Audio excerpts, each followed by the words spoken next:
So here's the thing about comfort zone. It's just like when you step your feet into the water and it's freaking cold. Have you ever had that when you think, oh, that ocean looks so good, the sea looks so good, and you walk towards it and you step into it for the first time and you have that moment when it's absolutely freezing, but then step by step, drop by drop, wave by wave, it becomes easier, doesn't it? And then you don't even feel the cold anymore because you've normalized it.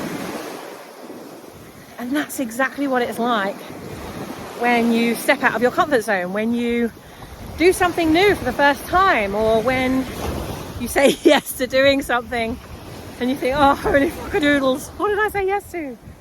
And it might feel uncomfortable, just as it can feel uncomfortable to push through a boundary or an obstacle or even a vow, an unconscious vow that you've made to yourself about something that probably was set in childhood or at some point in your life, and now you're living your life by that unconscious vow. Like, I have an unconscious vow from, well, it's a conscious one now, that around independence. You know, having watched people around me have things happen to them through their life, and I've made these unconscious vows that no one will ever do that to me. Well, of course, only through the personal development work that I've been doing have I realised that I have these unconscious vows that I've had that are like driving the bus of my life and my business. And maybe you have some unconscious things that are becoming conscious now. Things like fears or procrastination is setting in and you don't know why. It's like, God, this thing, like, why can't I just do it? Maybe there's things that you've done in the past and you found really easy, and now all of a sudden it's not so easy anymore. Maybe it's because you've done them for other people before and it's been really easy when you've done it for others. But now you're doing it in your own business, it's become personal. Now it means something. Now it's over to you. Like, everything stops with you. And I think when you start launching things, especially if you are turning what you know into products or programs or services, and all of a sudden it really is personal. What if people won't like it? What if I put it out there and no one buys it? What if it's not right? What if it's not good enough? You know, I hear all these things all the time. But just like when I launched my first program, it's just like sticking your toe in the water and it being really cold. It was new, it was exciting, but it was also one of those situations where, just like sticking your feet in freezing cold water, you have the, you know, that uncomfortable moment. And then you launch it and you learn. And then you launch something else and you learn. And then you launch something else and then you learn. And as you start learning, you start winning. And it's only by sticking your toe in the water and feeling the discomfort to the point that it actually becomes normalized. And when you start normalizing that discomfort feeling and you realize, actually, there's not many things like launching that can kill you. It won't kill you. It won't harm you. Especially if what you're creating is from that place of love and service and giving. If you walk out in front of a bus, that's potentially going to kill you.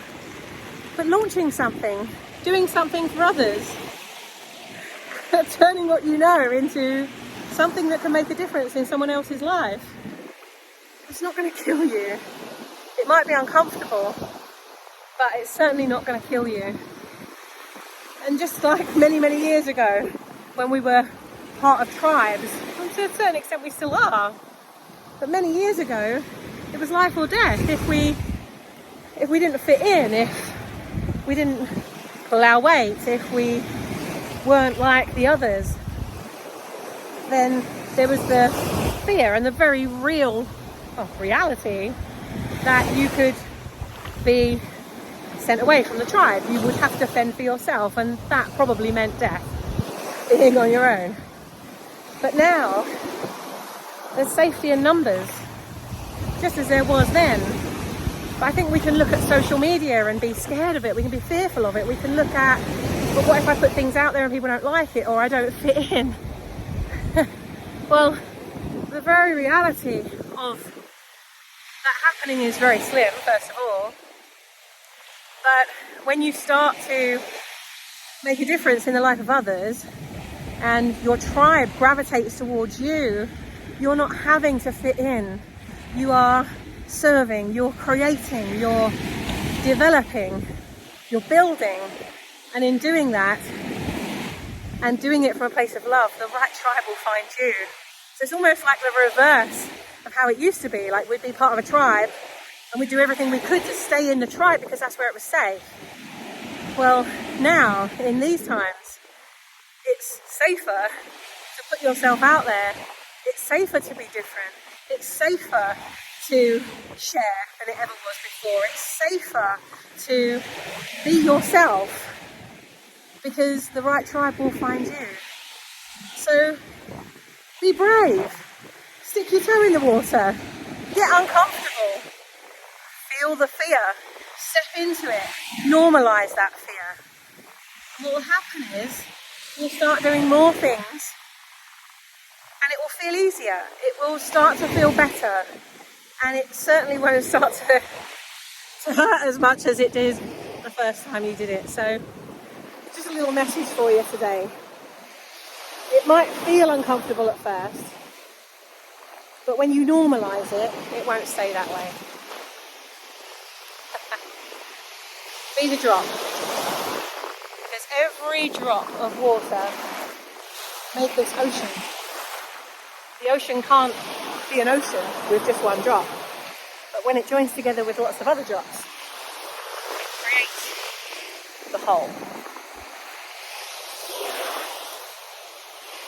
You can make a real difference. You were born to make a difference. You were born to make a bigger difference. Whether you choose to do that, it's up to you. Have an amazing day.